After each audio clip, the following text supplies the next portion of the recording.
ഒരേ സമയം രൗദ്രഭാവത്തിലും അതേപോലെ ശാന്തസ്വരൂപിണിയുമായി രണ്ടിടങ്ങളിലായി കുടികൊള്ളുന്ന ഒരു ദേവിയെക്കുറിച്ച് നിങ്ങൾക്കറിയോ?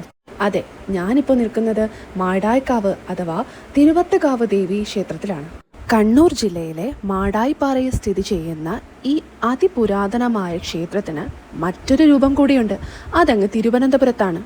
അതും എൻ്റെ സ്വന്തം ആറ്റിങ്ങലിൽ. തിരുവത്തകാവ് ദേവിയും തിരുവാറാട്ടുകാവ് ദേവിയും തമ്മിൽ അത്രയധികം ആഴത്തിൽ ബന്ധമുണ്ടെന്നാണ് ചരിത്രം പറയുന്നത്.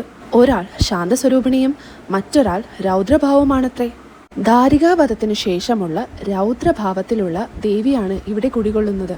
മലബാറിലെ മറ്റു ഭദ്രകാളി ക്ഷേത്രങ്ങളുടെ മാതൃസ്ഥാനമായി കരുതപ്പെടുന്നതും മാടായിക്കാവിലെ ഭഗവതിയാണ്. കോലത്തിരി രാജവംശത്തിന്റെ കുലദൈവമായും ഈ ഭഗവതിയെ ആരാധിച്ചു വരുന്നു.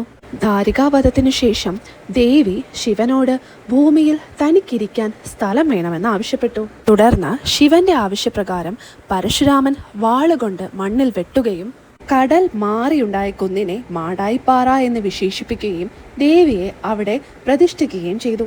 മാടായിക്കാവിലെ മറ്റൊരു പ്രധാന വഴിപാടാണ് മാംസനിവേദ്യം. ഇറച്ചിയും പയറും ചേർന്ന ഒരു വിഭവമാണ് ഇവിടെ പ്രസാദമായിട്ട് നൽകുന്നത്. മാടായിക്കാവിലെ ദേവിയും ക്ഷേത്രവും ആ പരിസരവും അതിനോട് ചേർന്നുള്ള ആലും എല്ലാം എൻ്റെ മനസ്സിൽ അങ്ങനെ തന്നെ ഉണ്ടാവും. കണ്ണൂരിലെ മറ്റ് വിശേഷങ്ങളുമായി അടുത്ത വീഡിയോയിൽ കാണാം.